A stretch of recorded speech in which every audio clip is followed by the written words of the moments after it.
Introduction. Our main character, Haruyoshi, begins his adventure in a new world after being reincarnated. Despite his new family of magicians, Haruyoshi feels like an outsider due to his lack of magical abilities. However, he does not lose hope and decides to use his unique Onmyoji skills that he acquired in his previous life. In a world where magic is considered an important and integral part of life, Haruyoshi faces obstacles and mistrust from those around him. He decides to prove that his skills are quite capable of coping with any challenge, despite the lack of magic. Haruyoshi joins a magical academy, where his unconventional approaches to problem-solving attract attention, both positive and negative.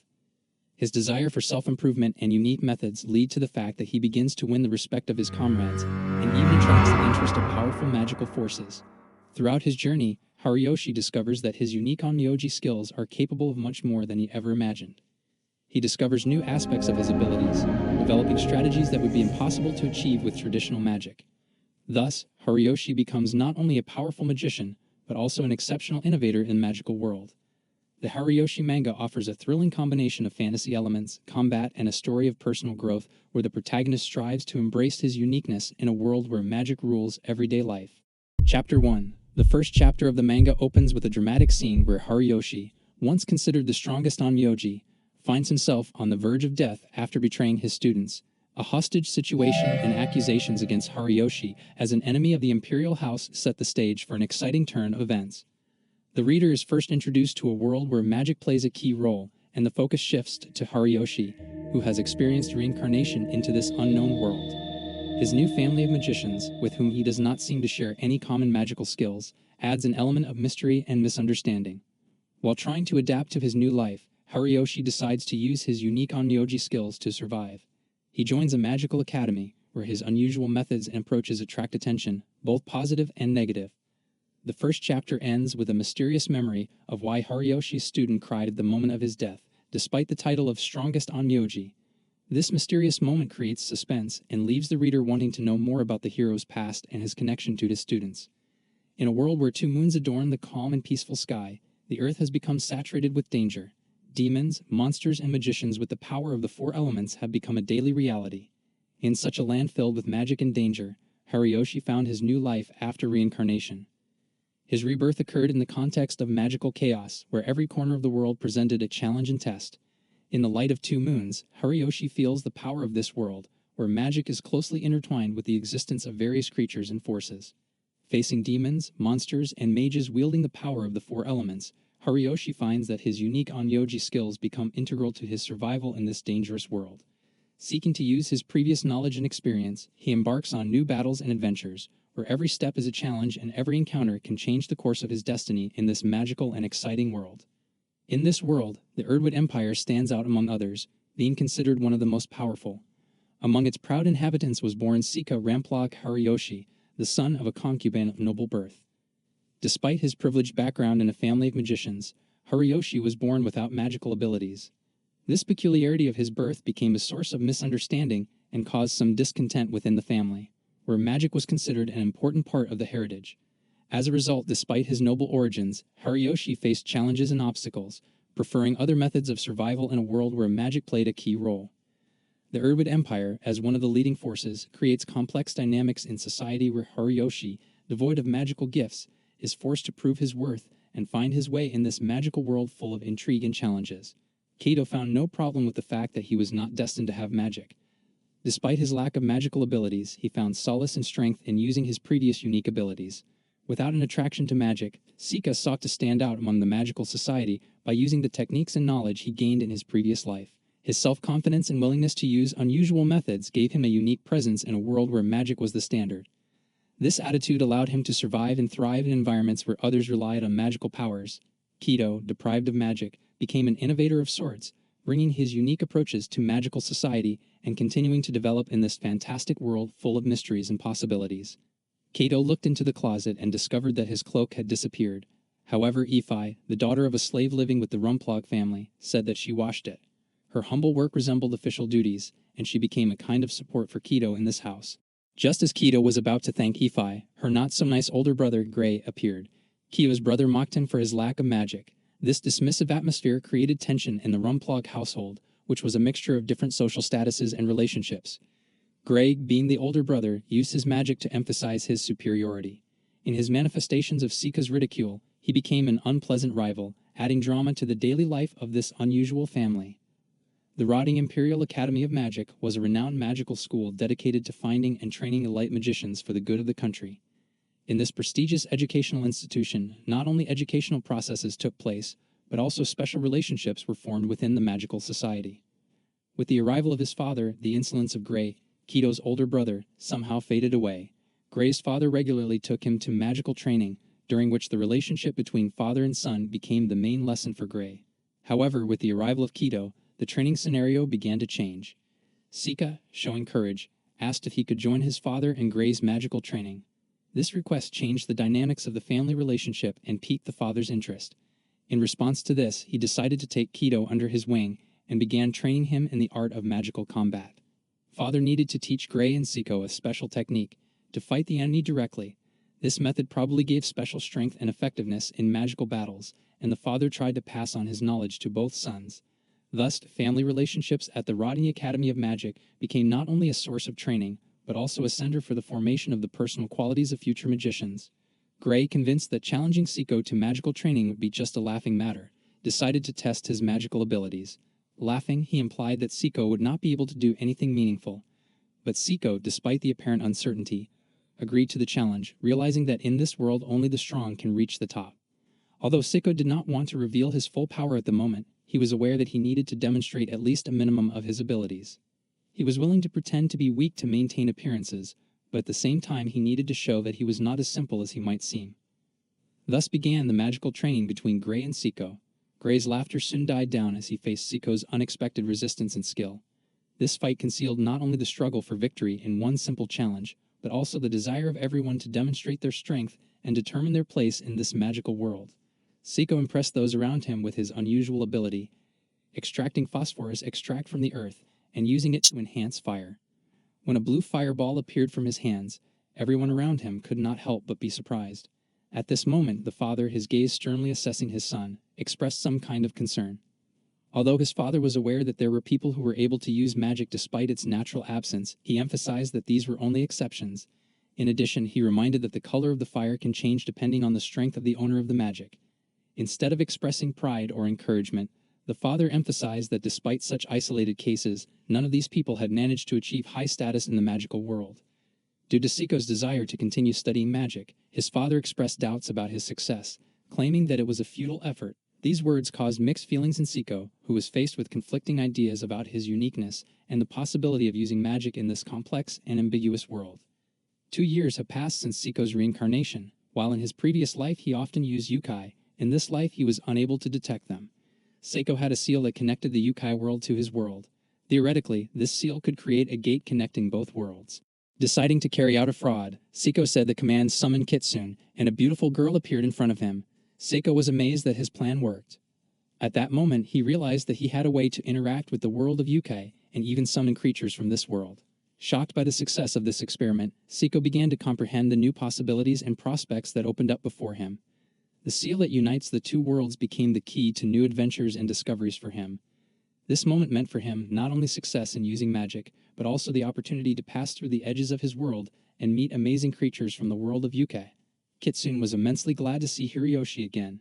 In her previous life, she was one of his most powerful yukai. Yuki's skill lay solely in brute strength. She was not given the ability to possess magical abilities. Siko, having demonstrated his unique ability, decided to use her help. Siko asked Kitsune to change her form so as not to attract attention, and she transformed into a small animal. Haruyoshi, with obvious warmth in his eyes, said that his name was now Siko and asked that he be addressed as such. This reunion meant not only the meeting of two longtime friends, but also a new stage in their relationship. Siko and Kitsune, now in the guise of a nondescript animal, became an integral part of each other, ready to explore together new facets of the world of yukai and magic that Siko provided. Gray, showing his aggression and disrespect for the maid, continued to humiliate her, causing discontent on the part of Siko. The situation became more complicated when Gray began to openly pester Ifai. Siko, seeing the unfair treatment, approached and called Ifai to him, trying to protect her from further humiliation. Gray, angered by Siko's interference, tried to punch him, but Siko deftly stopped his fist, demonstrating his physical strength. Gray just snorted and told Siko that he would remember what happened. This incident became a point of tension between Seiko and Gray, highlighting their differences in their views on society and the treatment of others. It's also possible that this will also lead to changes in the dynamics within the Rumplug family and will influence the characters' relationships in the future. Ifi thanks Seiko for his intervention and rescue. She expressed gratitude and said that despite how others may see her, she believes in Seiko's magical abilities. Even in the current situation, Seiko continued to help Effie, regardless of her status as a maid. Ifi claimed that she was not as special as Seiko, but he only remarked that he noticed something unusual in her perception of the world. Seiko saw Ifi sometimes chasing something, perhaps wandering spirits, and noticed how she would occasionally direct her gaze to one point, as if seeing something that others could not see. This unusual ability of Ifi aroused Seiko's interest and perhaps will become the key to new mysteries in this magical world. Seiko began to realize that people with unique abilities had gathered around him, and these discoveries opened up new perspectives on his journey through the world of magic. Ifi, deciding to share her secrets, told Seiko about her amazing ability to see spirits. She explained that thanks to these perfumes, she was able to find Seiko's important item. Ifi explained that spirits in general strive for magical power, but a special group of spirits gathered around Seiko. There was a strange group of spirits around Seiko, and Ifi described their behavior in detail. Some of these spirits were spinning around like drunken men, but at the same time avoiding Seiko himself. Seiko realized that these spirits were somehow reacting to Ifi's commands, and this information piqued his interest. By revealing to Seiko the secrets of her perception of the spiritual world, Ifi took a step towards a deeper understanding of her abilities and their potential. At the same time, Seiko, realizing that he was surrounded by special spirits, began to wonder how these entities could be related to his own unique magic and the path that he had to go through. Seiko, standing in front of Ifi, asked her a question about whether she would like to have magical powers. In response to her silence, he performed a magical ritual, summoning a human soul, represented by a flickering luminous light. Seiko suggested that Ifi ask the wind spirit to extinguish this flame. Ifi initially failed, and the fire continued to burn brightly. However, at some point, perhaps driven by inner strength and determination, she screamed and managed to extinguish the flames. Seiko, watching this, saw in Ifi's eyes not only surprise, but also a new sense of confidence. Seiko asked the next question, which called for consideration of her future. If you had a choice between staying here or leaving, which would you choose? Ifi replied that she would prefer to leave. Her eyes sparkled with dreams of exploring the world beyond this house where she had lived for so many years as a maid. She dreamed of freedom and the opportunity to learn more about what this whole wonderful world hides within itself. Seiko's birthday arrived and he turned 12 years old, but even with the advent of the new year, nothing in his life has changed. The brothers continued to mock him, and on this day they challenged him to a sword fight. Seiko felt that Gray may have just wanted to beat him up, but a maid suddenly intervened with disturbing news. The maid reported that a large monster had appeared near the city. The father managed to drive him away with fire magic, but the monster managed to escape into the forest. Gray, realizing the danger, realized that there was a risk that the monster would soon be able to reach the city. Seiko, despite his troubles with his brothers, now finds himself embroiled in a more serious situation. The meeting with the monster has become a challenge for the entire city, and perhaps Seiko will find in this event a chance to show her unique abilities and change the course of events in her favor. Hearing rumbles and growls, the three brothers encountered a terrible newt named Terrible. Panic broke out and the brothers, including Seiko, tried to escape. At that moment, Seiko decided not to abandon Ifi, and he climbed out the window so as not to leave her in danger. Seeing the monster heading towards Ifi with the intention of eating her, Seiko realized that he couldn't just stand by and watch. He noticed that the monster suddenly burst into flames. It is possible that human spirits protected Ifi, but there was no clear reason for this, and Seiko suspected that Ifi contributed. Seiko looked at the monster and decided to take action. He summoned his unique poison fire technique and attacked the newt. With this blow, he hoped to protect Ifi and his city from this terrible monster, whose presence suddenly changed the everyday life of Seiko and his family. Seiko used his unique poison fire technique, which turned out to be harmless to humans, but deadly to amphibians. This technique summoned wood and was especially dangerous to such creatures. The flame was able to dry out their mucus, suffocating them, making it more effective in fighting monsters. Rumors of how Seiko defeated the monster spread quickly, creating a legend around him. People began to express their gratitude and admiration after learning that he was able to protect the city from the dangerous newt. The exclamations and praise flattered Seiko, giving him the attitude and recognition he was always looking for. This victory became a turning point in Seiko's life, highlighting his unique abilities and giving him respect in the eyes of others. Now the hero of the city, Seiko realized that he could contribute to the safety of his world, and his desire to be recognized began to gradually come true. After the news of Seiko's victory reached her father, the family dinner became a great event. The father expressed pride and admiration for his son, praising him for his valor and strength. Luft, Siko's second brother, was also proud of his brother, and an atmosphere of celebration reigned in their home. However, despite the joy in the family, Gray showed his anger and dissatisfaction with Siko's successes. Perhaps the competition between the brothers became increasingly intense. The father, aware of his son's merits, declared that Siko deserved a reward, and Siko decided to take advantage of this opportunity. Seiko asked his father to allow him to join the Imperial Academy of Magic, expressing his desire to use his magical abilities to help people. The father agreed, but specified that Siko must pass an entrance exam, demonstrating his readiness and level of magical skills. This move provided Siko with a new perspective and challenge that would possibly change his life forever. Seiko, despite his father's doubts, insisted that Ifai be able to go with him to the academy as an assistant. The father objected, saying that Ifai had no magical abilities and had no business being in the Magic Academy.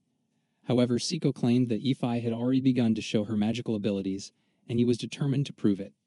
Ifai took her wand and pointed it at the open window, from which a burst of fire burst out, representing mid-level magic. This act of demonstration stunned the Siko brothers as well as their father. Ifai seemed to have acquired incredible abilities that had previously remained hidden.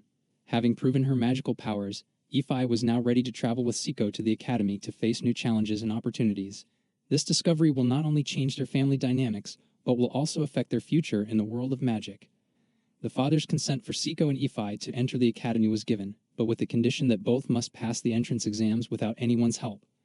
This condition caused indignation in Gray, who shouted in rage that he should be the one to enter the academy. The father, faced with such a reaction, dared to ask Gray what efforts he had made to earn a place in the academy. Gray exploded with emotion and, getting into trouble with Siko, offered him a duel. This duel was to determine which of the brothers was worthy of joining the academy. However, Gray took control of the situation and complicated the conditions of the duel. If Siko loses, he will have to leave the house and never return. Gray sought to prove to his father that it was he who deserved pride and recognition, and that his path to the academy was a natural development of his strengths and achievements. This encounter promised to be not only a test of magical abilities, but also a moment that would decide Siko's fate in his home.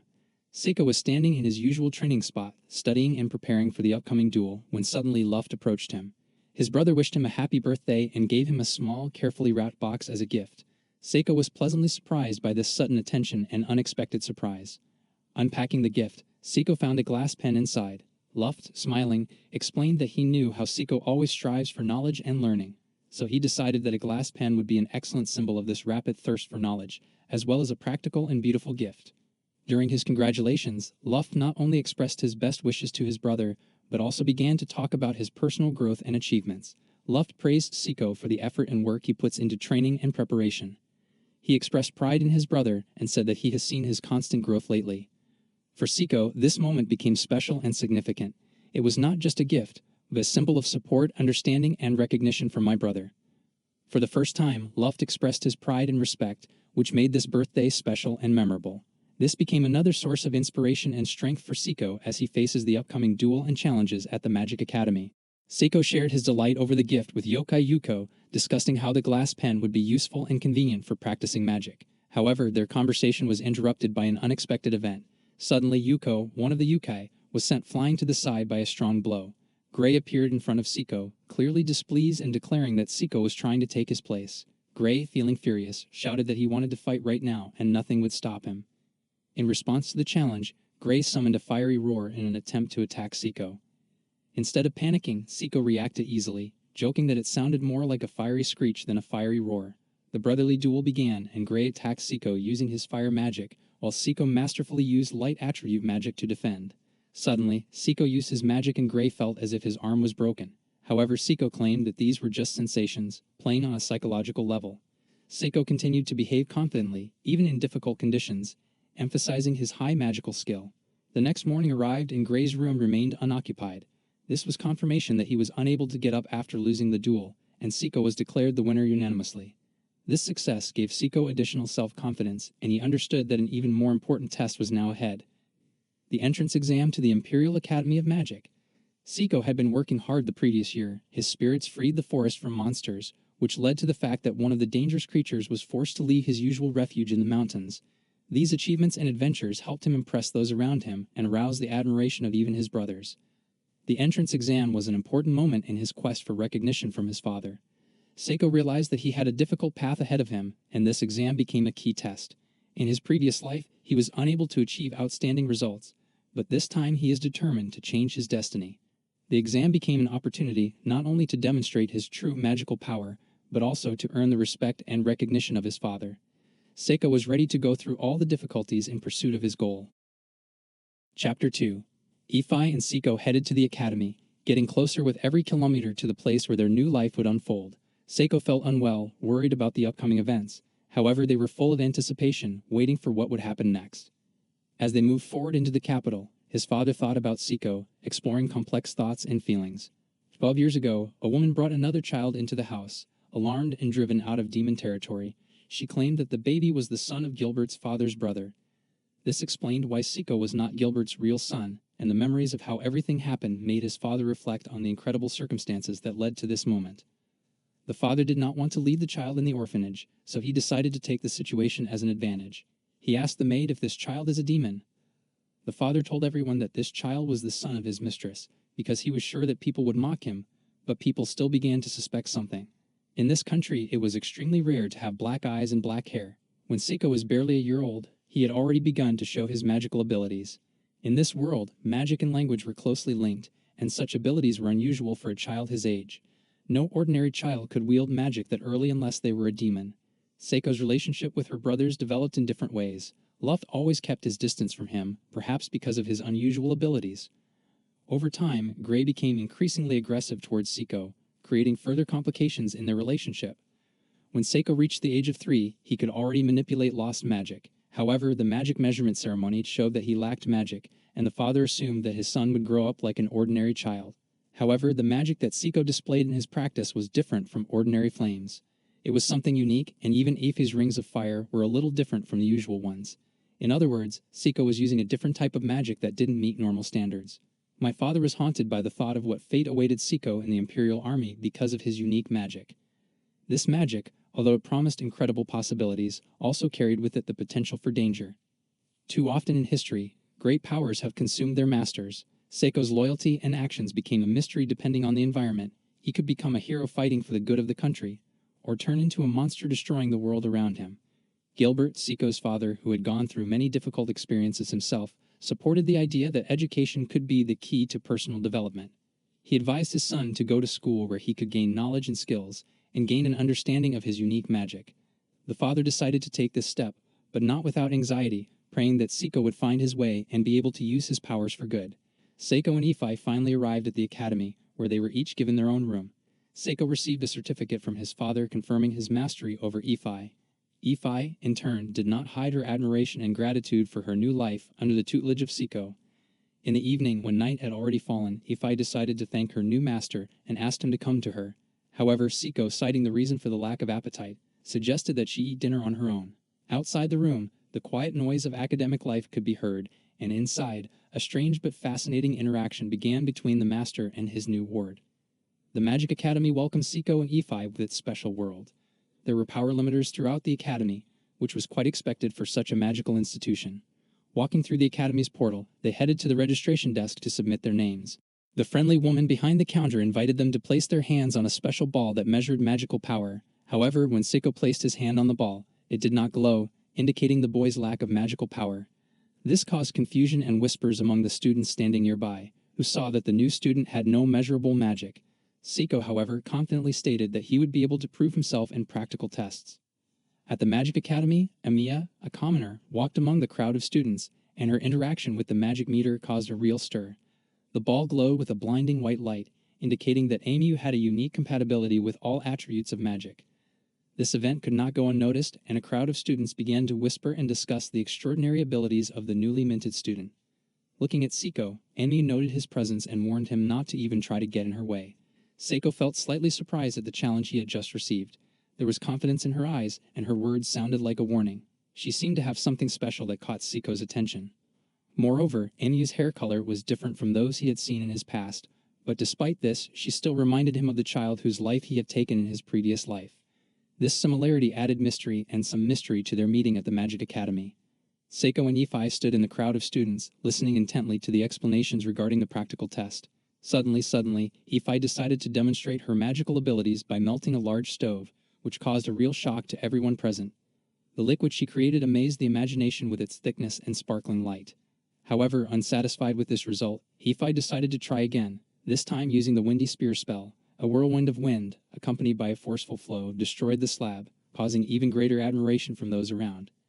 Ifi created a sensation by emphasizing her strength and skill, and became an object of admiration for all students. Seiko, watching all this, was extremely proud of his student.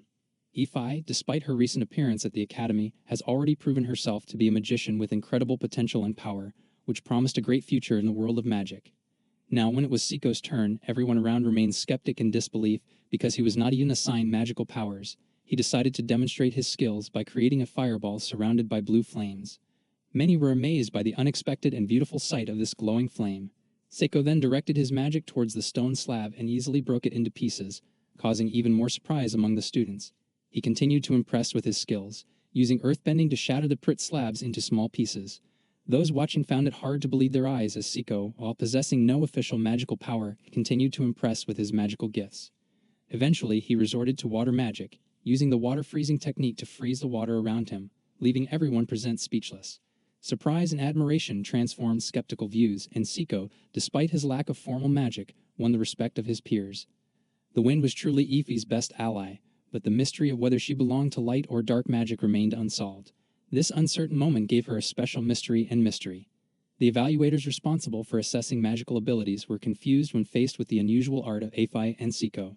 Rumors were already spreading among the inhabitants of the academy that perhaps one day a demon lord would appear, and with him would come a great hero who could combine all the attributes magic and restore balance to the world. Although no one dared to claim that Ifi and Seiko could become these heroes, their unusual and powerful magical abilities aroused the respect and interest of those who followed their development within the walls of the academy. The new level of mystery and unpredictability provided them with special popularity and excitement within the walls of the academy. Chapter 3. The day the results were announced was a tense moment for Seiko and Ifi. Seiko, pushing forward with ambition, passed the written exam with a score of 60 and the practical with an impressive 120. However, Ifi, despite scoring a modest 29 on the written test, blew away the practical with 200 points, finishing second. But neither Seiko nor Ifi could surpass Amiya, who demonstrated her outstanding compatibility with all attributes. With her 600 points, she took first place in the overall ranking. This result made Seiko wonder, can he handle this in his current life? From this moment on, a new stage begins for Seiko and Ifi, full of secrets, adventures, and challenges that await them in the Magic Academy. Time will tell whether they will be able to achieve outstanding success in the world of magic and whether they will reveal all the secrets of their unique abilities. Seiko and Ifi, preparing for their first day at the Magic Academy, noticed a strange phenomenon, dark spirits flying around them. They realized that it was probably connected to a magic circle hidden behind the bushes. Vague premonitions overtook Seiko, and he decided that it was better not to get involved with this and move on. But the dark spirits still created an incomprehensible disturbance in the air, as if a harbinger of something unusual. Challenges, riddles, and new acquaintances in the world of magic awaited them ahead, and Seiko decisively headed towards the gates of the academy, where his educational journey would begin. Seiko and Ifi entered the large hall of the academy, where lunch had already started. As they began to eat, Amiya stood on stage and took the floor. She introduced herself and started talking about what brought her to this school. But her speech was interrupted by the sudden invasion of a demon. Everyone in the room panicked and chaos spread around them. Students and teachers tried to escape, creating confusion and shouting. It seemed that the demons were looking for something specific, and fear took over everyone present.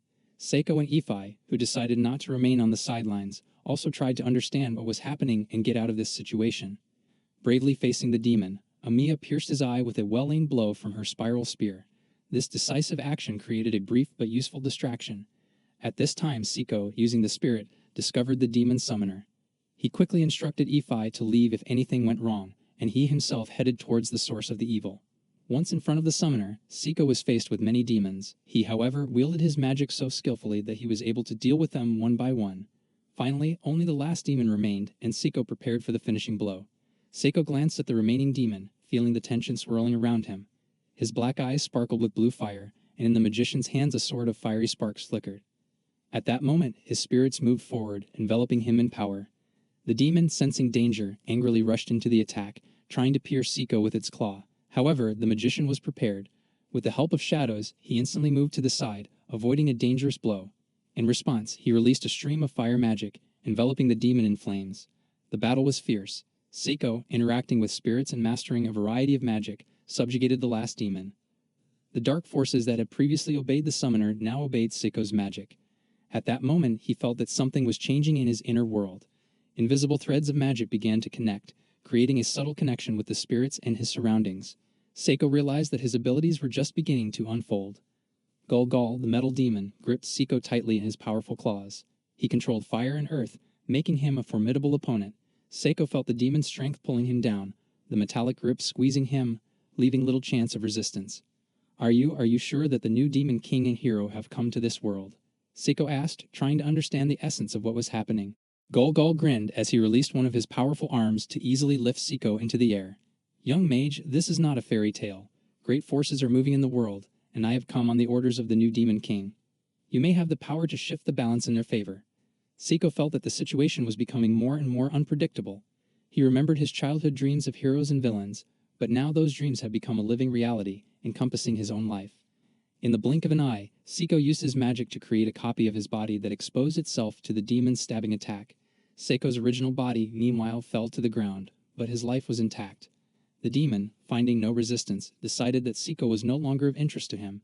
Seiko, pretending to be amazed, lay on the ground, watching as the demon headed towards the academy, where, according to him, the red-haired girl, who was the hero, was located. Having learned that the hero could be Amiya, Seiko knew that it was necessary to warn her of the danger. Seiko, taking advantage of the fact that the demon turned away, used his magic to instantly move to Amiya. His goal is to save the heroine from the imminent danger that awaits her at the academy. Chapter 4. Seiko, avoiding the demon's blows and dodging his attacks, continued to use his magic and agility. He created shadows and illusions while remaining out of the demon's line of sight. At some point, the demon decisively rushed forward, but Seiko disappeared again, and the demon crashed into the void. Seiko reappeared behind the demon and said with a smile, "Yes, brute force can be powerful, but it is worth nothing without intelligence and cunning.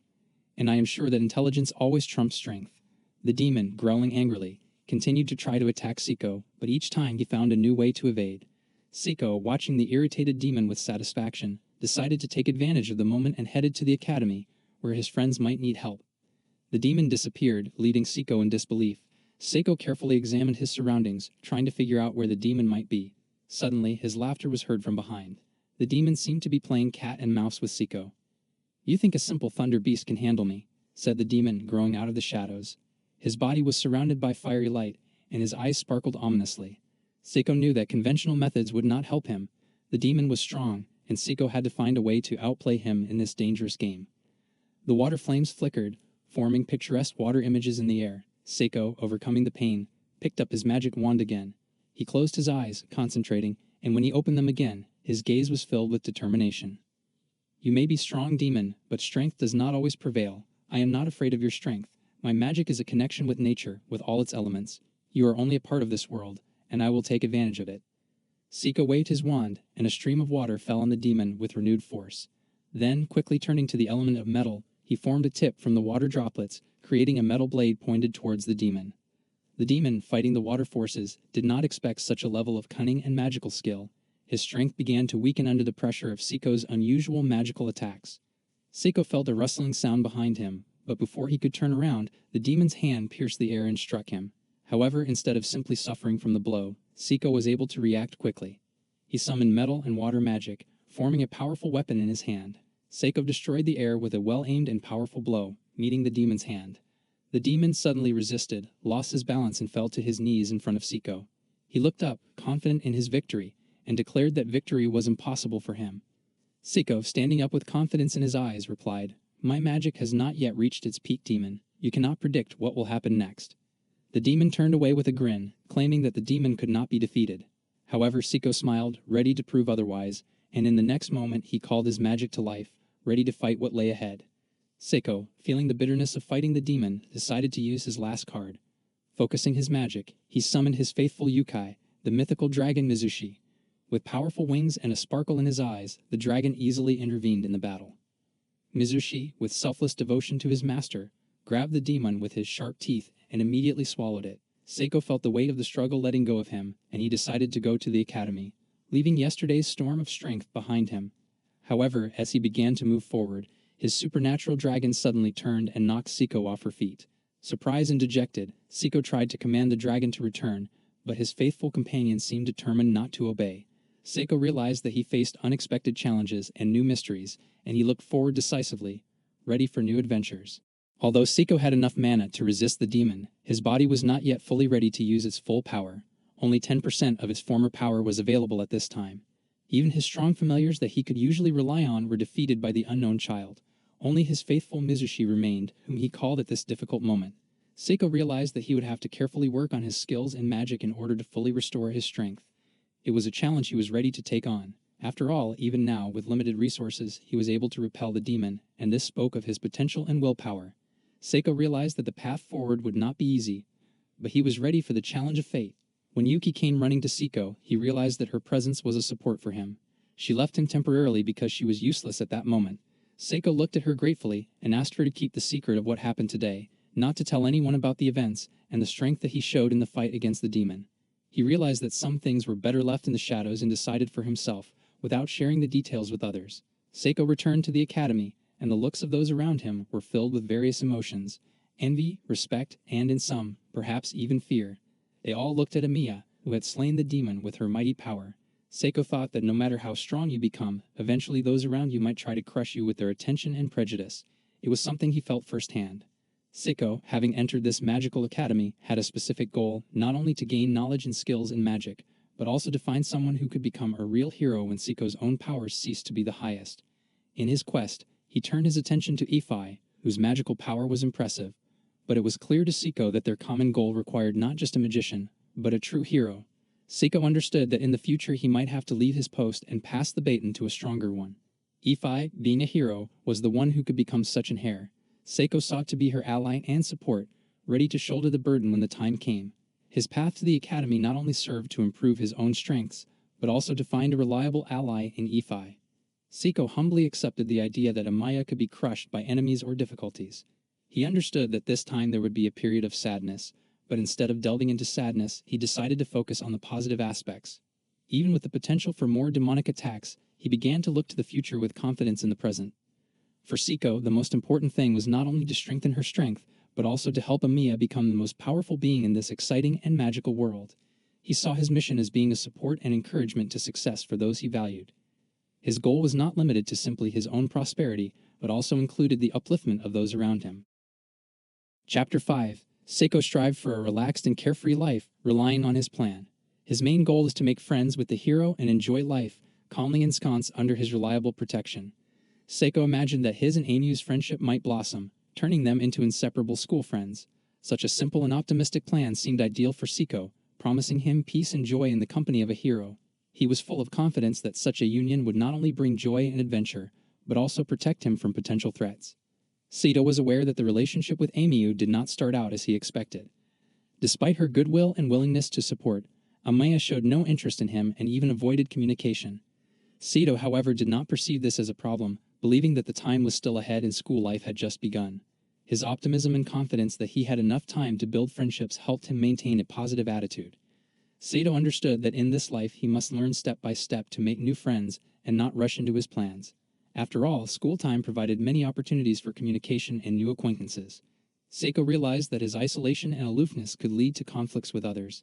After an argument with the high school students, he decided to stand up for his new friends, especially Ifai. He approached Amiya and the high school students, trying to resolve the situation. However, instead of talking, the situation got out of control. The high school students continued the ridicule and even interfered in the relationship between Seiko and Ifai, taking away the pen that Seiko had been given by her brother. This became the catalyst for Seiko to feel empowered to protect not only himself, but those he considered his friends. He decided it was time to stand up to those who had slighted him and his friends. Seiko, deciding to take his fate into his own hands, began to demand that his pen be returned to him. However, the high school student refused and, on the contrary, increased the level of ridicule. Seiko, not wanting to endure humiliation, decided to use his magic. He directed his magic attribute, freezing effect, at the high school student and quickly froze him. Under the influence of magic, Seiko forced the high school student's friend to submit and even hit his own friend. At that moment, he showed those around him that he was not going to allow himself and his friends to be neglected, even if it meant using his powers. Mu, approaching Siko and Ifi, expressed her bewilderment and asked why Siko decided to help her. In response, Siko explained that if she continues to mindlessly make enemies for herself, sooner or later this will lead to unpleasant consequences. He expressed concern and a desire to warn her against possible problems. Mu, in turn, reacted negatively to this, saying that he should not interfere in her affairs. Perhaps she did not want anyone else's help or felt that she could handle it herself. Siko, despite the refusal, did not lose his determination. He offered Emi a friendship, claiming that the most important thing for him was to become stronger. Emi's response, in which she rejected the idea of friendship and expressed her contempt for Siko, touched the very heart of the young man. She commented that she hears him called bastard and considers Siko to be a fool with no friends. Siko did not stand aside and confidently answered that his goal at school was to become stronger. He stressed that he was not going to waste time on fake friendships with stupid people. Despite the obstacles, Siko decided to move forward while maintaining his purpose and honor. Suddenly, a vase with an unidentified liquid fell into the room where Siko and Ifi were breaking into pieces. Reacting quickly, Siko used his magic to throw the vase aside, avoiding contact with the mysterious liquid. He was puzzled as to who could have dropped this mysterious substance on them. In class, where Siko learned more about the incident, he realized that dark magic can control gravity and time-space, while light magic controls thunder and light. This information added to the mystery of the situation and made Siko wonder about the possible motives of whoever was behind the vase incident. During magic class, Siko became deeply immersed in the study of light and dark magic. The differences in their nature and application became more apparent. Dark magic, he learned, manipulates shadow to create destructive attacks and cursed objects. Her power can be used to spawn dark creatures and instill fear. Light magic, on the contrary, serves to form powerful barriers, protect against evil, and even heal wounds. It turned out that these types of magic specialize, depending on the environment. Dark magic blooms in dark places, using shadows and dark energies. Light magic, on the contrary, perceives light and positive energy. The lesson also shed light on the rarity of mastering light or dark magic. Such individuals were few in number, and their unique abilities could make them key players in the world of magic, giving them an advantage in fighting monsters and confronting dark forces. This new knowledge filled Siko with determination and an understanding of her uniqueness in this world. This information about the distribution of magical attributes in Siko's world added even more mystery to his understanding of magic. The 6 attributes, including fire, earth, water, wind, light, and darkness, provided a variety of possibilities for those who could control them. The properties of light and dark do not seem to have been strictly differentiated, and mages skilled in light magic could also master aspects of dark magic, particularly gravity control. This made Cordell even more unique as he had access to both attributes and used them to his advantage. Siko wondered about the nature of these attributes and what capabilities they provided to their owners. All this knowledge motivated him to strive for greater understanding and mastery of his own magic in this diverse and mysterious world. The lesson on curses gave Siko a new perspective on understanding magic. He learned that curses could be used in different ways, and each of them had its own characteristics and purpose. The first method was to place a curse on an object, allowing the target to be harmed when it interacted with the cursed object. This created some intriguing mechanism for magical attacks. The second method required close contact with the target in order to curse them directly. This method, although requiring greater proximity to the opponent, provided a more precise and controlled method of cursing.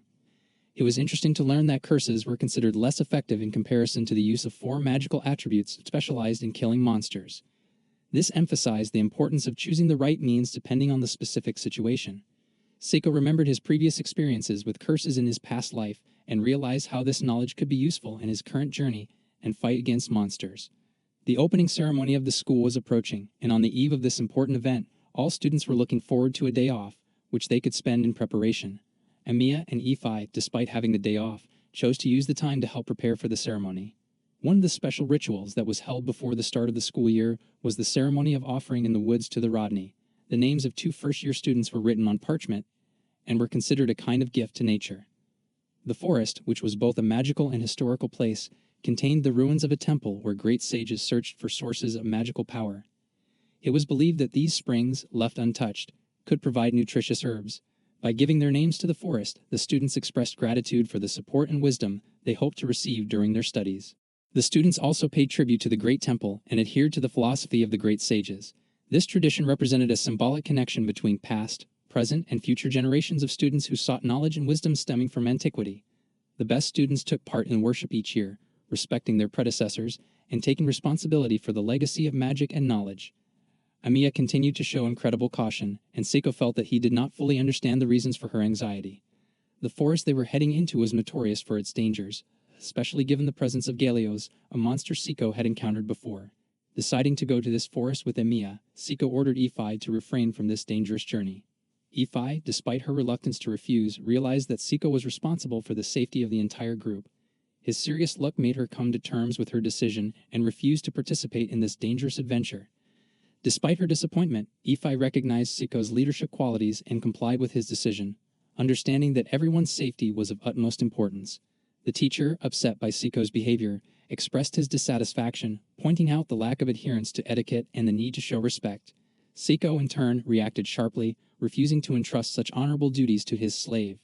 This incident only strengthened the negative opinion of others about Seiko, emphasizing his irreconcilable attitude towards the norms of society. After what happened, Seiko decided to find out from Ifai about her participation in the ceremony. Ifai admitted that her decision to join the ceremony was due to her desire to support Seiko. She then dared to ask Seiko about his feelings for Amiya. In response, Seiko noted that his true desire is to become a true friend to Amiya, given her strength and talents.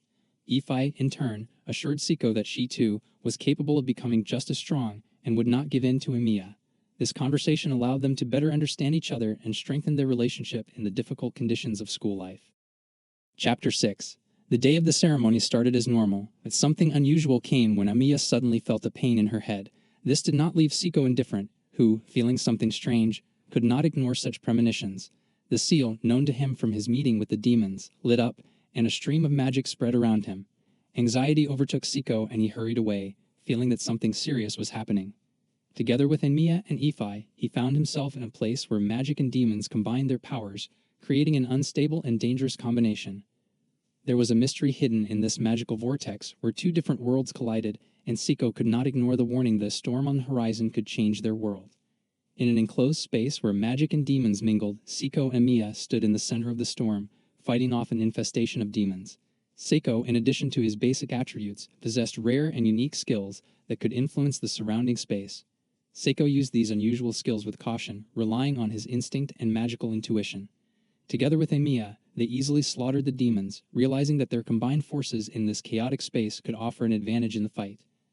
Amiya, persistent and determined, was sure that in the dungeons it was unlikely that anyone would come to their aid, and they had to look for a way out themselves. The fire of determination flickered in her eyes, readiness to take on the challenge of the underground labyrinth. Seiko, on the other hand, felt insecure in this unfamiliar environment.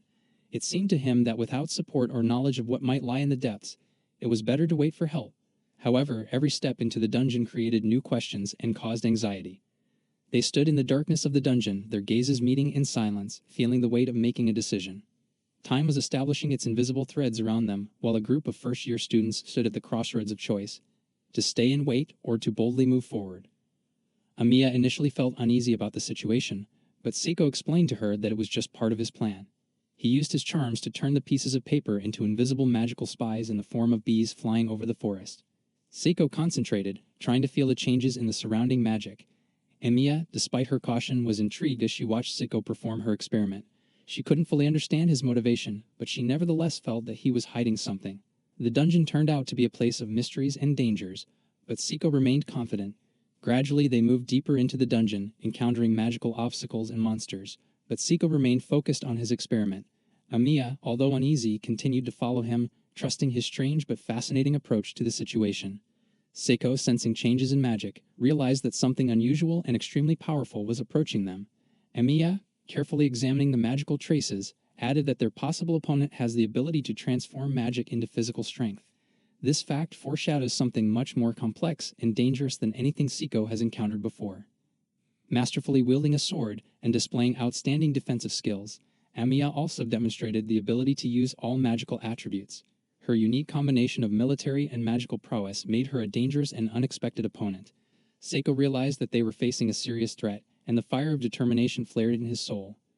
Despite the challenge ahead, Seiko determinedly led his group deeper into the dungeon, realizing that only by meeting this mysterious enemy would they be able to uncover all the secrets of this mysterious place. There was a spark of excitement in their hearts for the battle that lay ahead. Seiko, realizing that not only their lives were now at stake, but also Amiya's health and consciousness, decided to use his magical skills to their full potential.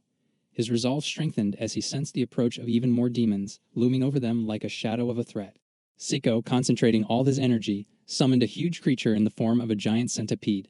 This creature, filled with Seiko's energy, headed towards the demons standing in the way and began to cleanse them like a hurricane. The dark forces of the monsters could not withstand the power released by Seiko, and the demons began to disappear under the gusts of this magical storm. At this time, Emiya, still unconscious, was defenseless, and Seiko enthusiastically continued the fight, hoping that his efforts would allow them to overcome this nightmarish challenge and ensure the safety of their group. Seiko continued to carefully examine every corner of Emiya's body, tracking down curses and breaking them. This magical struggle took place on a level inaccessible to ordinary sensors, and Seiko made every effort to free Emiya from this dark influence. During the treatment, Seiko also discovered that the curse was entangled in energy flows, making it particularly difficult to detect. He had to use more complex and deeper spells to reveal every trick, noticing that the dark forces were trying to resist. "Thank you, Seiko. I can't even believe that you were able to break this curse. You are a true hero," Emiya said, feeling deep gratitude towards her new ally. Seiko continued to carefully examine every corner of Emiya's body, tracking the curses and breaking them. This magical struggle took place on a level inaccessible to ordinary sensors, and Seiko made every effort to free Emiya from this dark influence. During the treatment, Seiko also discovered that the curse was entangled in energy flows, making it particularly difficult to detect. He had to use more complex and deeper spells to reveal every trick, noticing that the dark forces were trying to resist. At some point, Emiya felt an unknown pain leaving her body and the dark marks disappearing. Seiko completed his magical procedure, ensuring Emiya's restoration. She looked down at herself, feeling not only relief from her physical discomfort, but also gratitude for Seiko's exceptional magical skills. Seiko and Emiya continued their adventure into the dungeon, overcoming challenges and fighting monsters together. In this world filled with magic and danger, their union became stronger and stronger. They exchanged experiences, taught each other new techniques, and felt mutual support in every fight. At some point, when they encountered a particularly strong monster, Emiya again felt a twinge of pain. Seiko quickly created a protective barrier to prevent the curse from spreading. "We must find the source of this curse and end it," Seiko said as he saw Emiya suffer. They explored further, and eventually, while in the depths of the dungeon, they discovered an ancient temple where the source of the curses seemed to be hidden. Seiko began to develop a plan to get rid of this influence and free Emiya from suffering.